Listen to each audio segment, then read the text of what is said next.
Alright વિદ્યાર્થી મિત્રો, આજે આપણે વિદ્યુત ભારનું વિતરણ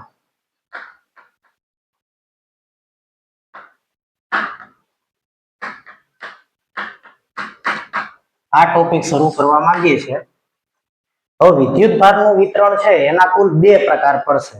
એક તો સતત વિતરણ, એક અસતત વિતરણ. અસતત વિતરણ જે તમે ઓલરેડી ભણી ગયા છો અને બીજું સતત વિતરણ જે હવે આપણે શીખવાના છીએ. તો વિદ્યુત ભારનું વિતરણ છે એના કુલ બે પ્રકાર પડશે વિદ્યાર્થી મિત્રો.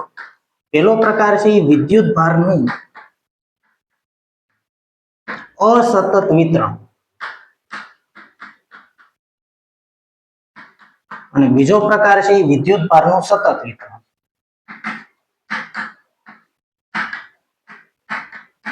હવે તમને એમ થાય કે ભાઈ સતત વિતરણ ને અસતત વિતરણ એટલે શું? તો અસતત વિતરણ એટલે આવી રીતે જે આપણે પહેલા શીખી ગયા કે ભાઈ માની લો કે અહીંયા Q1 વિદ્યુત ભાર હોય, અહીંયા Q2 વિદ્યુત ભાર હોય, અહીંયા આવેલો Q3 વિદ્યુત ભાર હોય. તો જો તો આવા બધા વિદ્યુત ભાર છે તો આને કહેવાય વિદ્યુત ભારનું અસતત વિતરણ. એનું કારણ એ છે કે Q1 વિદ્યુત ભાર છે અહીંયા આવેલો છે, પછી વચ્ચે જો કોઈ વિદ્યુત ભાર જ નથી, ખાલી જગ્યા છે. પછી પાછો વિદ્યુત ભાર આવ્યો, વચ્ચે કોઈ વિદ્યુત ભાર જ નથી, પાછો વિદ્યુત ભાર આવ્યો, વચ્ચે કાંઈ નથી, પાછો વિદ્યુત ભાર આવ્યો. તો આને કહેવાય વિદ્યુત ભારોનું અસતત વિતરણ. અને આવા વિતરણના લીધે કોઈ પણ P બિંદુએ આપણે વિદ્યુત ક્ષેત્ર મેળવતા તો આનું વિદ્યુત ક્ષેત્ર મેળવતા, તો આનાથી અંતર મેળવી લેતા P બિંદુનું, આનાથી વિદ્યુત ક્ષેત્ર મેળવતા તો આનાથી P બિંદુનું અંતર અને KQ2/r², આનું વિદ્યુત ક્ષેત્ર KQ3/r3², આનાથી આનું અંતર r3 કહી દો તો. અને પછી બધા વિદ્યુત ક્ષેત્રનો સદી સરવાળો કરીને આખા તંત્રનું આપણે વિદ્યુત ક્ષેત્ર મેળવતા. પણ આ જે વિદ્યુત ભારો હતા એ કેવા વિદ્યુત ભારો હતા? તો કે અસતત રીતે વિતરિત થયેલા વિદ્યુત ભારો હતા. એટલે કે આપેલ તંત્રની અંદર વિદ્યુત ભારોનું અસતત વિતરણ છે તેમ કહેવાય. હવે તમને એવો પ્રશ્ન થાય કે ભાઈ સર સતત વિતરણ એટલે એને આપણે કઈ રીતે ડિફાઇન કરી શકીએ? તો વિદ્યાર્થી મિત્રો તમે એવું જોઈ ગયા કે વિદ્યુત ભાર જ્યારે કોઈ સપાટી ઉપર વહેંચાયેલો હોય, કોઈ સુવાહક ઉપર જો તમે વિદ્યુત ભારને વહેંચી દો તો એ વિદ્યુત ભાર કઈ રીતે વહેંચાશે?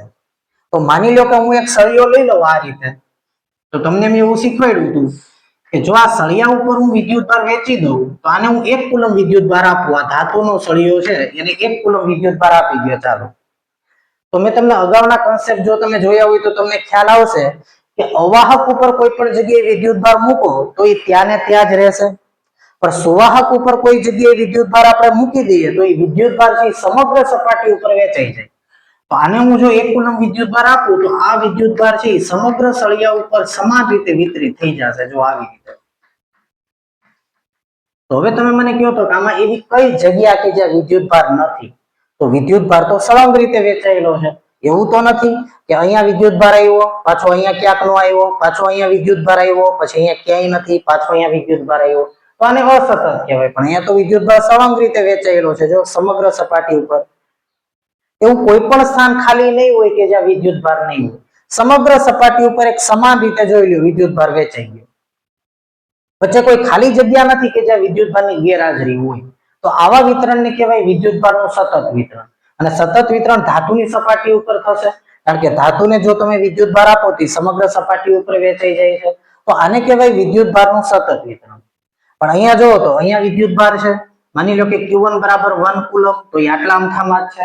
Q2 બરાબર માની લો કે 2 કુલમ છે તો એ આટલા અમથા વિસ્તારમાં જ છે. આ અહીંયા જ છે પણ વચ્ચે ખાલી જગ્યા છે. પણ અહીંયા ક્યાંય ખાલી જગ્યા નથી. જો 1 કુલમ વિદ્યુત ભાર સળંગ રીતે વહેંચાયેલો છે તો આને કહેવાય વિદ્યુત ભારનું સતત વિતરણ. હવે સતત વિતરણ છે એમાં તમને ખ્યાલ આવી ગયો કે ભાઈ જ્યારે વિદ્યુત ભાર એવી રીતે વહેંચાય કે વચ્ચે કોઈ જગ્યાએ ગેપ ન પડે, એવું કોઈ જગ્યા નહીં હોય કે જ્યાં વિદ્યુત ભાર નહીં હોય. સમગ્ર સપાટી ઉપર સમાન રીતે વિદ્યુત ભાર વહેંચાઈ જાય. કોઈ પણ જગ્યાએ ખાલી જગ્યા બાકી ન રહેતી હોય કે જ્યાં વિદ્યુત ભાર ન હોય. વિદ્યુત ભાર સતત રીતે વહેંચાયેલો હોય, સળંગ રીતે વહેંચાયેલો હોય તો એને વિદ્યુત ભારનું સતત વિતરણ કહેવામાં આવે.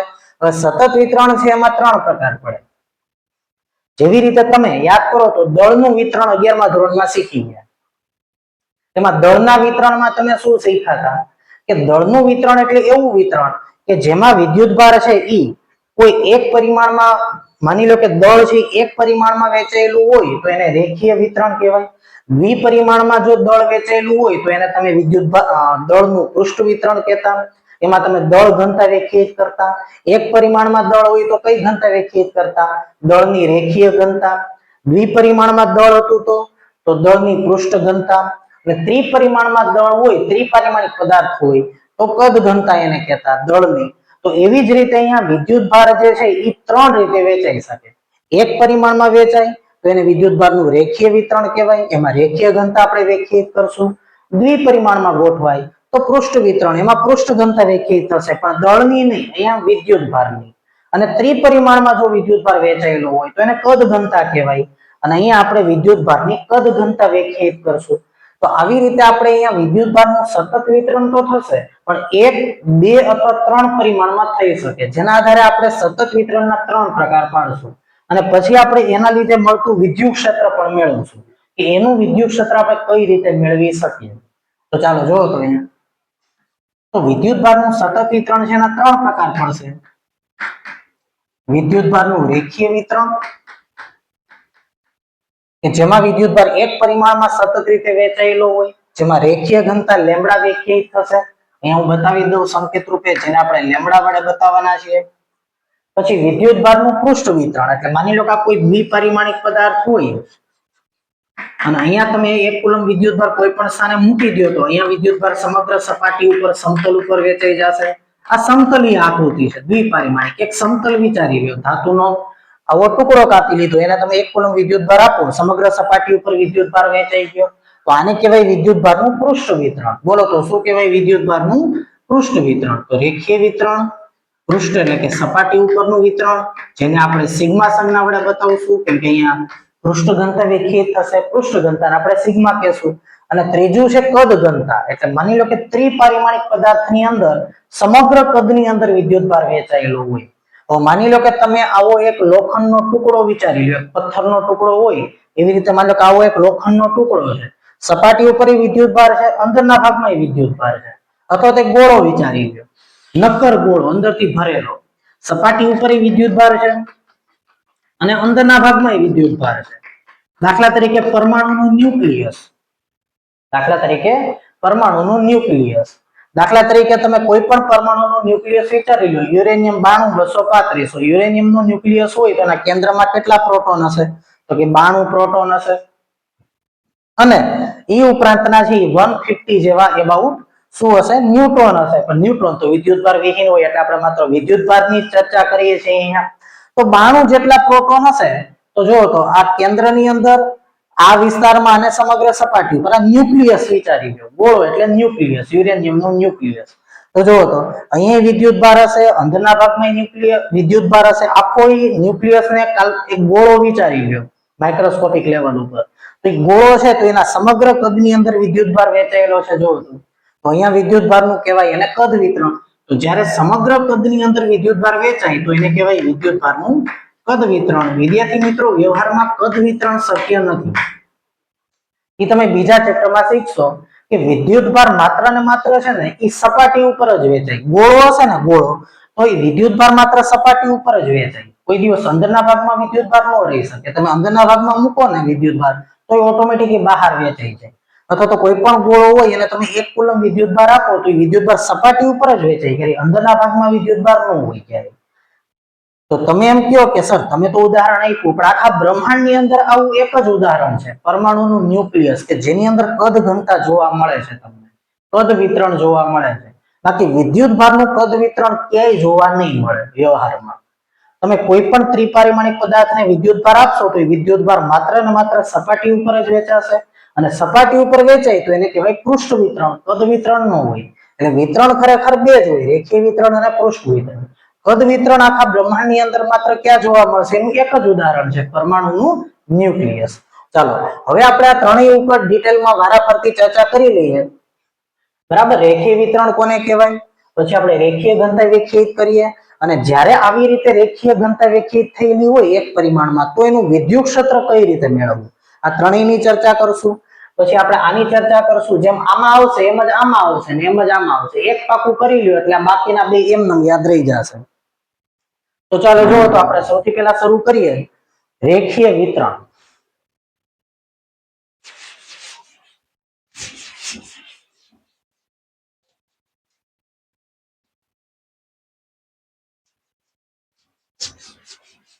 વિદ્યુતભારનું રેખીય વિતરણ કોને કહેવામાં આવે? તમને એવો પ્રશ્ન પૂછે કે ભાઈ વિદ્યુતભારનું રેખીય વિતરણ સમજાવી રેખીય ઘનતા વ્યાખ્યાયિત કરો લેમ્બડા તથા તેના લીધે મળતું વિદ્યુત ક્ષેત્ર મેળવો. આવી રીતે પ્રશ્ન પૂછે તો પહેલા તો રેખીય વિતરણ એટલે શું? તો કે જો વિદ્યુતભાર એક પરિમાણમાં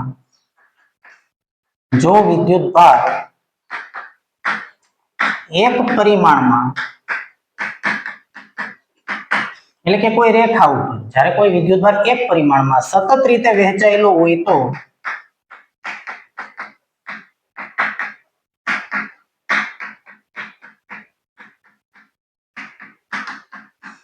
તેને વિદ્યુતભારની શું કહેવાય? રેખીય ઘનતા કહે છે. હવે રેખીય ઘનતાની અંદર આપણે રેખીય તેને વિદ્યુતભારનું રેખીય વિતરણ કહે છે. રેખીય વિતરણમાં આપણે રેખીય ઘનતા વ્યાખ્યાયિત કરીએ તો અહીંયા હું લખી નાખું રેખીય ઘનતા. રેખીય ઘનતાને કયા સિમ્બોલ વડે બતાવશું બોલો તો? એને લેમ્બડા વડે આપણે બતાવ્યું હતું. હવે રેખીય ઘનતા લેમ્બડાની જો આપણે વ્યાખ્યા લખવી હોય તો જો તો માની લો કે એક સળિયો છે અને આ સળિયા ઉપર વિદ્યુતભારને આપી દીધો, માની લો Q વિદ્યુતભાર આપી દીધો વ્યાપક રૂપે, તો એ સતત રીતે વહેંચાઈ ગયો હશે. અને આ સળિયાની લંબાઈ હું L કહી દઉં, એક પરિમાણિક કહેવાય આકૃતિ, બરાબર. આની ઉપર કુલ વિદ્યુતભાર છે એને હું Q કહી દઉં. તો રેખીય ઘનતા લેમ્બડા એટલે શું? તો તમે યાદ કરો તો કે દળની રેખીય ઘનતા એટલે શું કીધું હતું? તો કે એકમ લંબાઈમાં સમાયેલું દળ, બરાબર. એમ હતું અને ભાઈ સળિયાનું કુલ દળ છેદમાં કુલ લંબાઈ, તો એકમ લંબાઈમાં સમાયેલું દળ મળી જાય. તો એવી જ રીતે અહીંયા વિદ્યુતભારની રેખીય ઘનતા છે, તો એકમ લંબાઈમાં સમાયેલો વિદ્યુતભાર અથવા તો એકમ લંબાઈ દીઠ વિદ્યુતભાર. હવે તમે જેને એકમ બોલતા હોય એને છેદમાં લખવાનું હોય તો લંબાઈ છેદમાં આવી જશે, વિદ્યુતભાર અંશમાં આવી જશે. તો આપણે એની વ્યાખ્યા આવી રીતે લખી શકીએ કે ભાઈ એકમ લંબાઈ દીઠ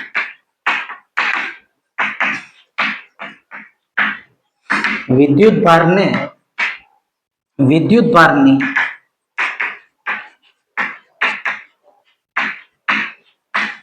રેખીય ઘનતા લેમ્બડા કહે છે. હવે જો આપણે એનું સૂત્ર લખવું હોય તો એનું સૂત્ર આપણે આવી રીતે લખી શકીએ. બોલો મારી સાથે, શું લખવું જોઈએ આપણે? તો રેખીય ઘનતા લેમ્બડા બરાબર અંશમાં શું લખશો? એકમ લંબાઈ દીઠ અને છેદમાં લંબાઈ આવશે, અંશમાં વિદ્યુતભાર. તો અહીંયા હું લખી નાખું કુલ વિદ્યુતભાર છેદમાં કુલ લંબાઈ, અથવા તો તમે જેટલી લંબાઈ લ્યો એને અનુરૂપ વિદ્યુતભાર અંશમાં લખાય. તો જો હું કુલ લંબાઈ લઈ લઉં તો કુલ લંબાઈની અંદર કેટલો વિદ્યુતભાર છે? Q. અથવા તો સૂક્ષ્મ લંબાઈ આપણે લઈ લઈએ, માની લો કે આટલી અમથી હું લંબાઈ લઉં તો આ લંબાઈને હું dl કહી દઉં. તો આ લંબાઈ ઘટી તો સામે વિદ્યુતભાર ઘટશે, તો અહીંયા હું dq લખી નાખું. તો dq dl લંબાઈમાં સમાયેલો વિદ્યુતભાર. બે જવાબ સરખા જ આવે, લેમ્બડાનો આન્સર ઇક્વલ જ રહે, કેમ કે અહીંયા કુલ લંબાઈ હતી તો સામે કુલ વિદ્યુતભાર આવ્યો. અહીંયા સૂક્ષ્મ લંબાઈ એટલે લંબાઈ નાની થઈ ગઈ તો સામે વિદ્યુતભાર નાનો થઈ ગયો. ભાગાકારનો જવાબ તો સરખો જ આવશે, સમજી ગયો, બરાબર. તમે 100 ભાગ્યા 20 કરો, 100 ભાગ્યા 20 કરો અથવા તો 10 ભાગ્યા 2 કરો, બેનો આન્સર તો સરખો જ આવે, બરાબર. અંશ ઘટી ગયો, સામે છેદે ઘટી ગયો, એટલે આન્સર સરખો આવશે. હવે કુલ લંબાઈ અહીંયા જેટલી લંબાઈ લ્યો એને અનુરૂપ વિદ્યુતભાર તમારા અંશમાં લખવાનો હોય તો અહીંયા તમે સૂક્ષ્મ લંબાઈ લીધી dl, તો એના અનુરૂપ વિદ્યુતભાર અંશમાં લખો. હવે તમે વિચારો, તમે અડધી લંબાઈ લીધી હોત તો અડધી લંબાઈ લીધી હોત તો અહીંયા કેટલો વિદ્યુતભાર હોત? Q/2. અને લંબાઈ કેટલી આવત? L/2. જો તો બે ઉડી ગયા, આન્સર તો Q/L જ આવ્યો કે નહીં? તો જેટલી લંબાઈ લ્યો એને અનુરૂપ વિદ્યુતભાર અંશમાં લખો એટલે રેખીય ઘનતા લેમ્બડા અચળ જ રહેશે, વિદ્યુતભારનું સમાન રીતે વિતરણ થયેલું હોય તો dq/dl. હવે આનો એકમ બોલી જાવ તો આનો એકમ શું આવશે? તો આનો એકમ થશે કુલમ પર મીટર. જો તો આ કુલમ અને લંબાઈ આપણે મીટરમાં માપતા હોઈએ. હવે વિદ્યાર્થી મિત્રો, આપણે જો વિદ્યુતભારની રેખીય ઘનતા હોય તો આપણે એનું વિદ્યુત ક્ષેત્ર મેળવવું છે. ત્યાંનું વિદ્યુત ક્ષેત્ર કઈ રીતે મેળવી શકું અને આનું વિદ્યુત ક્ષેત્ર મેળવવામાં જે આપણે અગાઉ વિદ્યુત ક્ષેત્ર મેળવતા હતા એમ શા માટે નહીં મળે? શું પ્રશ્ન આવશે? હવે આપણે એની ચર્ચા કરીએ. તો જો વિદ્યુતભારનું સતત રીતે વિતરણ થયેલું હોય આવી રીતે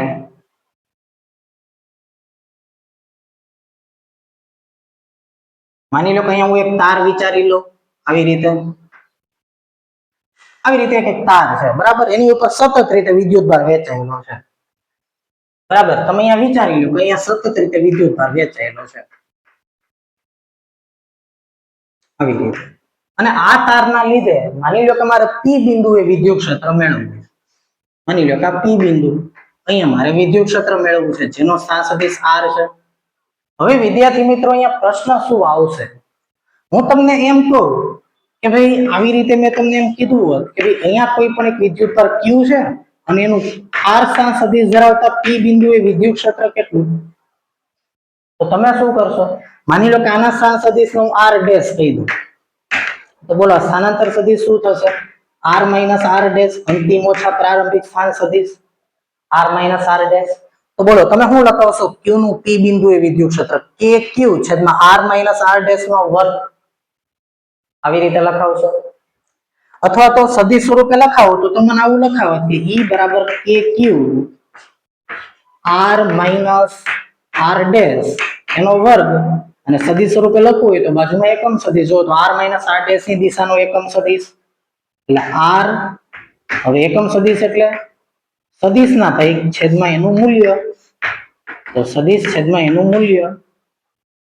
તો આન્સર શું આવ્યો? kq r minus r dash નો ઘન, કેમ કે અહીંયા વર્ગ અને અહીંયા એક, અહીંયા જો તો અહીંયા ઘન થઈ ગયો r માઈનસ r ડેશ નો, અહીંયા r માઈનસ r ડેશ આવી ગયા. જોયું તમે?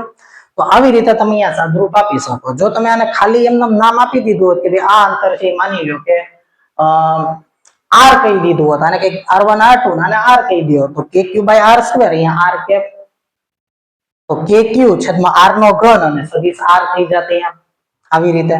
માની લો કે આને તમે r1 કહી દીધા, આને તમે r2 કહી દીધા, અને આ સદિશ માની લો કે હું r કહી દઉં, તો શું લખત તમે? E બરાબર kq r સ્ક્વેર મૂલ્ય થાત, અને દિશા લખવી હોય તો બાજુમાં r કેપ, અને r કેપ એટલે સદિશના છેદમાં એનું મૂલ્ય. તો જો તો અહીંયા r સ્ક્વેર, અહીંયા r, એટલે અહીંયા શું થઈ ગયું? r નો ઘન, ટૂંકમાં બે વચ્ચેના અંતરનો ઘન, અને અહીંયા સદિશ સ્વરૂપમાં એ આવી જશે સ્થાન સદિશ, સ્થાનાંતર સદિશ. તો આવી રીતે તમે આનું વિદ્યુત ક્ષેત્ર અહીંયા મેળવી લો. પણ અહીંયા વિદ્યુત ક્ષેત્ર મેળવવામાં પ્રશ્ન શું આવે છે વિદ્યાર્થી મિત્રો? તમે વિચારો. હું તમને એમ કહું કે મારે p બિંદુએ વિદ્યુત ક્ષેત્ર મેળવવું છે, આની ઉપર ટોટલ વિદ્યુતભાર દાખલા તરીકે q છે, ચાલો. તો અહીંયા તો હું એવું કહી શકતો હતો કે ભાઈ q થી આનું અંતર r છે, અથવા તો આને આપણે r ડેશ કીધા હતા અને આને r કીધા હતા. તો માની લો કે આનાથી આનું અંતર છે r માઈનસ r ડેશ છે, પણ અહીંયાથી આનું અંતર કેટલું એ આપણે સમજી શકતા નથી, કેમ કે આ વિદ્યુતભાર તો ફેલાયેલો છે. જો એ વિદ્યુતભાર આટલા બધા વિસ્તારમાં વિતરિત થયેલો છે, તો આ વિદ્યુતભારથી આનું અંતર કેટલું એ આપણે મેળવી શકતા નથી. કેમ કે જો આ છેડાથી આનું અંતર અલગ આવશે, અહીંયાથી અંતર અલગ આવશે, આટલા વિદ્યુતભારનું અંતર અલગ, આનું અંતર અલગ, બધાનું અંતર અલગ અલગ આવશે. એટલે જ આપણે વાત કરી હતી કે ભાઈ બિંદુવત વિદ્યુતભારનું વિદ્યુત ક્ષેત્ર kq r સ્ક્વેર આવશે. પણ જો વિદ્યુતભાર ફેલાયેલો હશે, બિંદુવત વિસ્તારમાં નહીં હોય, તો એનું વિદ્યુત ક્ષેત્ર kq r સ્ક્વેર નહીં આવે. તો હવે આપણે વિચાર્યું કે હવે આપણે શું કરવું જોઈએ આનું વિદ્યુત ક્ષેત્ર મેળવવા. તો આપણને તો બિંદુવત વિદ્યુતભારનું વિદ્યુત ક્ષેત્ર મેળવતા આવડે છે, અથવા તો બિંદુવત વિદ્યુતભારથી બનતું તંત્ર હોય તો એનું વિદ્યુત ક્ષેત્ર આપણને મેળવતા આવડે છે. તો વિદ્યાર્થી મિત્રો અહીંયા આપણે શું કરી શકીએ? તો આપણે એક કામ કરીએ, અહીંયા જો તો તમે કે અહીંયા આપણે સૂક્ષ્મ એવો એક લંબાઈ ખંડ ધારી લઈએ. જો આવડો બરાબર, એ લંબાઈ ખંડને હું કહી દઉં dl, અને એમાં સમાયેલા વિદ્યુતભારને હું કહી દઉં dq, dl અને dq. હવે એટલો બધો સૂક્ષ્મ લંબાઈ ખંડ છે dl ટેન્ડ્સ ટુ 0, કે એમાં સમાયેલા વિદ્યુતભારને હું બિંદુવત વિદ્યુતભાર કહી શકું. તો બોલો આટલા અમથા ખંડના લીધે જો આપણે વિદ્યુત ક્ષેત્ર મેળવવું હોય તો આપણે મેળવી શકીએ. જો આના સ્થાન સદિશને હું શું કહી દઉં? r dash. હવે આજે બિંદુવત વિદ્યુતભાર થઈ ગયો, આટલી અમથી લંબાઈ ખંડમાં સમાયેલા વિદ્યુતભારને તો આપણે બિંદુવત વિદ્યુતભાર કહી શકીએ. અને બિંદુવત વિદ્યુતભાર હોય તો એનું વિદ્યુત ક્ષેત્ર તો kq r સ્ક્વેર આપણને આવડે જ છે. તો આનું વિદ્યુત ક્ષેત્ર મેળવો તો કેટલું મળશે? જો તો આ રીતે આનો સ્થાન સદિશ હું કહી દઉં r minus r dash, r minus r dash, આવી રીતે. તો હવે આપણે આનું વિદ્યુત ક્ષેત્ર મેળવવું હોય તો આપણે આવું લખી શકીએ. જો અહીંયા કે ભાઈ સતત રીતે લેમડા જેટલી રેખીય ઘનતા ધરાવતો લેમડા જેટલી તમારી રીતે તમે લખી શકો લેમડા જેટલી રેખીય ઘનતા ધરાવતા તારના લીધે P બિંદુએ વિદ્યુત ક્ષેત્ર મેળવવા તમે સૂક્ષ્મ એવો લંબાઈ ખંડ ધારી લ્યો તાર ઉપર મેળવવા તારનો સૂક્ષ્મ લંબાઈ ખંડ dl માં સમાયેલો વિદ્યુત ભાર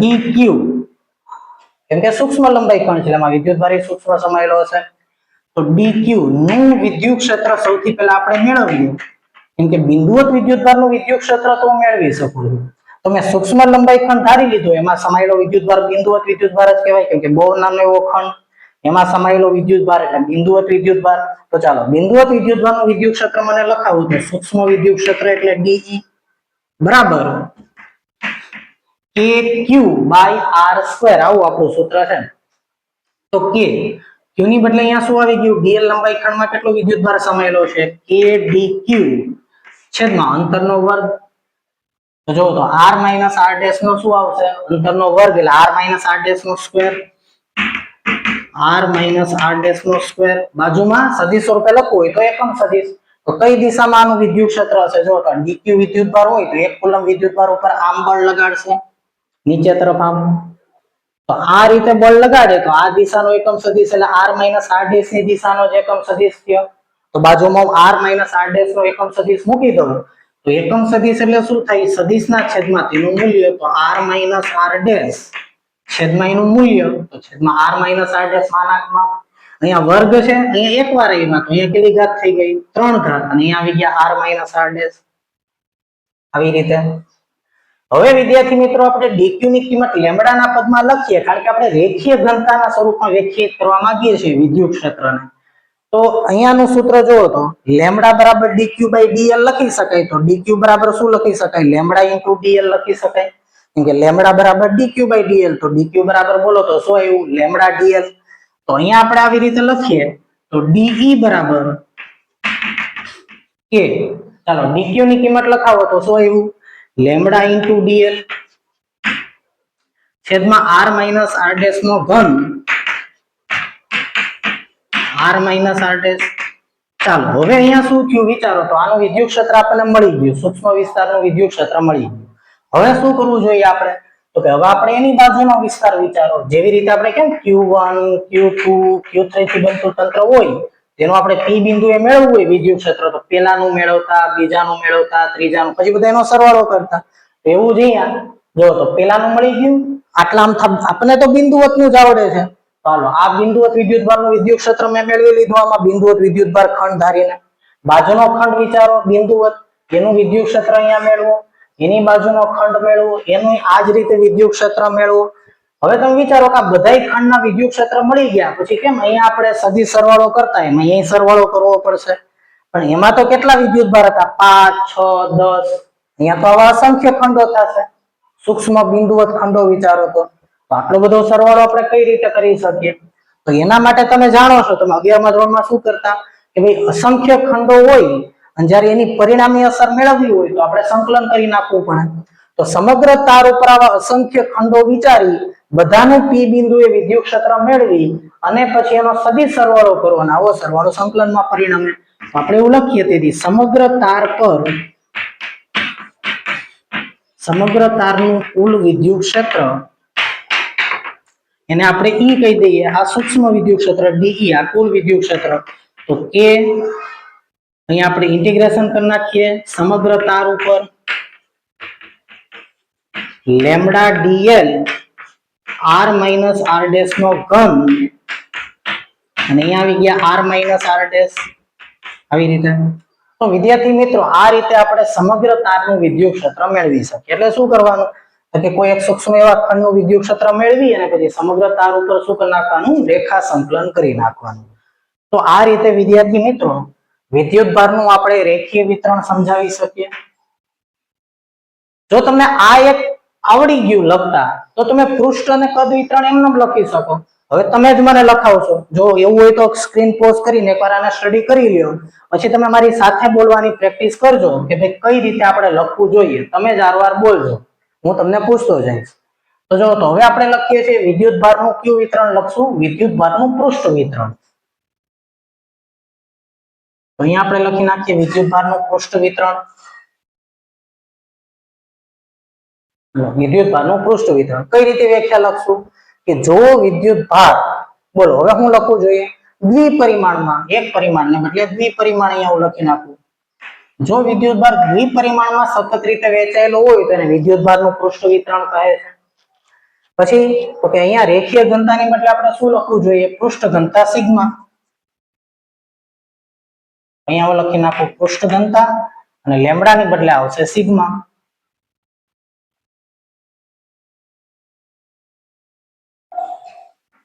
કેટલો ફેરફાર કરવો પડશે ખાલી જોઈ લો.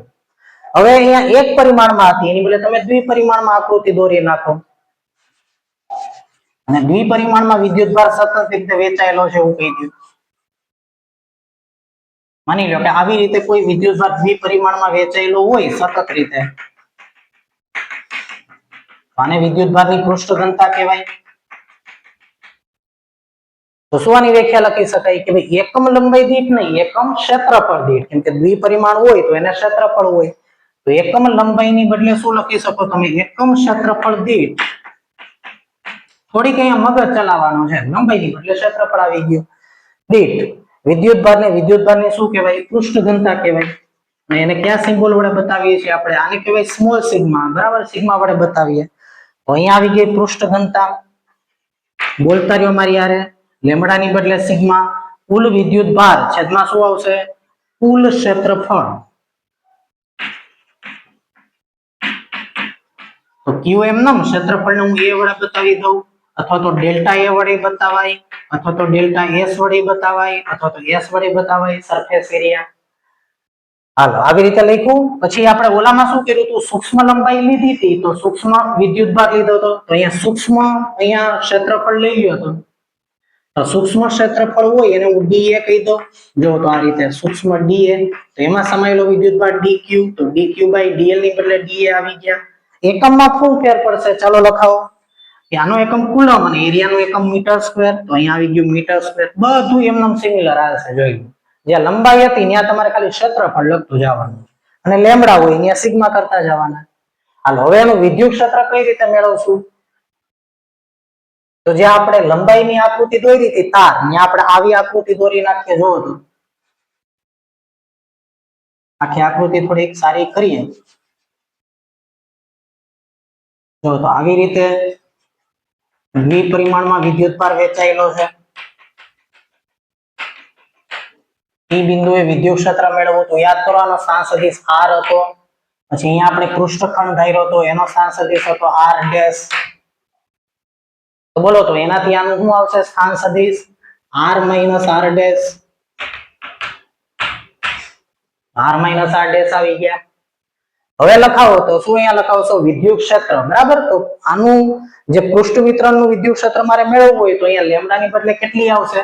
સિગ્મા જેટલી. રેખીય ઘનતાની બદલે બોલો શું લખવું જોઈએ? પૃષ્ઠ ઘનતા. ધરાવતા તારના લીધે એની બદલે શું આવશે? પૃષ્ઠના લીધે. પી બિંદુએ વિદ્યુત ક્ષેત્ર મેળવવા માટે કોનો? તો કે પૃષ્ઠનો.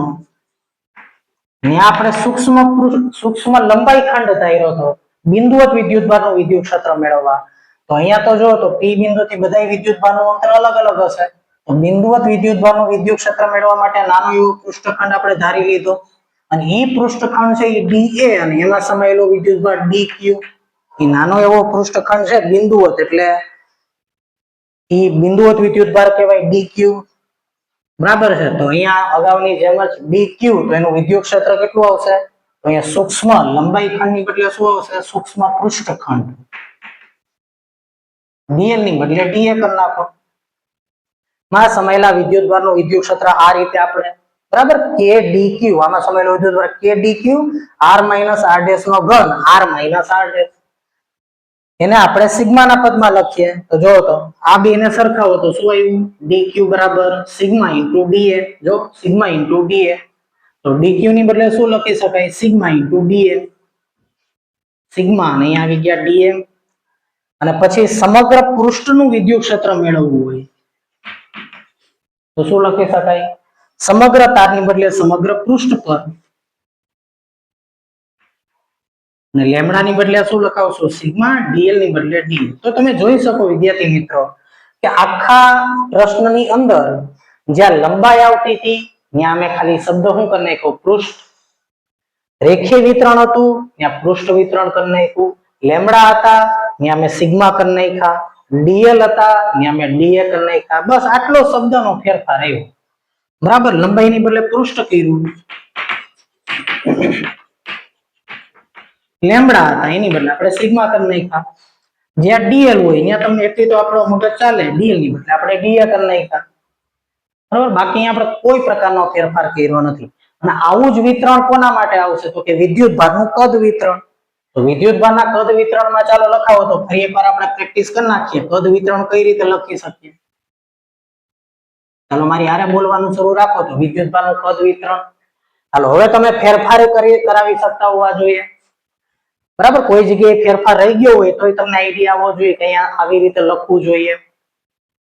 તો વિદ્યુત ભારનું બોલો તો હું લખાવશું અહીંયા દ્વિપરિમાણની બદલે ત્રિપરિમાણમાં સતત રીતે વહેંચાયેલો હોય તો વિદ્યુત ભાર અહીંયા લખી નાખો ત્રિપરિમાણ. બરાબર, તો એને વિદ્યુત ભારનું કદ વિતરણ કહેવાય. હવે હું ફેરફાર કરાવશો? પૃષ્ઠ ઘનતાની બદલે કદ ઘનતા, સિગ્માની બદલે રો આવશે કેમ કે પૃષ્ઠ વિતરણ એટલે કદ ઘનતા રો. હાલો અહીંયા લખાવો તો એકમ ક્ષેત્રફળની બદલે શું આવશે? એકમ કદ દીઠ વિદ્યુત ભારને. અહીંયા પૃષ્ઠની બદલે આવી ગયું કદ ઘનતા, સિગ્માની બદલે આવી ગયું રો, પૃષ્ઠ ઘનતાની બદલે કદ ઘનતા. જોઈ લો ખાલી શબ્દમાં ફેરફાર થાય છે. સિગ્માની બદલે રો. કુલ વિદ્યુત ભાર ક્ષેત્રફળની બદલે આ કદ વિતરણ છે તો અહીંયા કદ આવી ગયું. અહીંયા ક્ષેત્રફળ હતું અહીંયા કદ માટે છે એટલે v. હવે તમે આને કદ જ વિચારી લો. બરાબર, ત્રિપરિમાણિક પદાર્થ હોય તો કદ વિતરણ આવી રીતે હું એક સૂક્ષ્મ કદ ખંડ વિચારી લો. અને ઈ કદ ખંડ જે છે લંબાઈ ખંડ dl લખ્યું હતું, પૃષ્ઠખંડ dl લખ્યું હતું, કદ ખંડને લખાય dv. અહીંયા da ની બદલે લખી નાખું dv. બોલો એકમમાં શું ફેરફાર આવશે? કુલમ પર મીટર ક્યુબ. આવી રીતે હવે અહીંયા પણ એવી જ રીતે. બરાબર, આની આ જ આકૃતિ રાખું છું પણ આ ત્રિપરિમાણિક છે એવું તમે વિચારી લેજો. ચાલો રો જેટલી પૃષ્ઠ ઘનતાની બદલે કદ ઘનતા ધરાવતા કદના લીધે P બિંદુએ વિદ્યુત ક્ષેત્ર મેળવવા માટે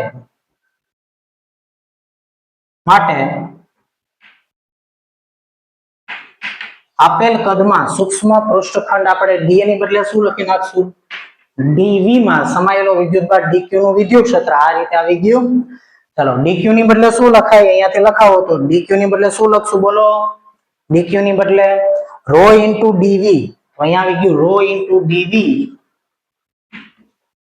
બરાબર, અહીંયા આવી ગયું રો ઇન્ટુ dv. પૃષ્ઠની બદલે અહીંયા કદ કરી નાખો, અહીંયા લખી નાખો કદ.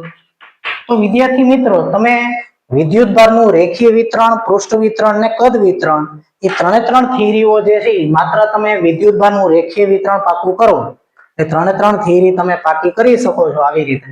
તો અહીંયા આપણે વિદ્યુત ભારનું રેખીય વિતરણ, પૃષ્ઠ વિતરણ અને કદ વિતરણ જોઈ ગયા.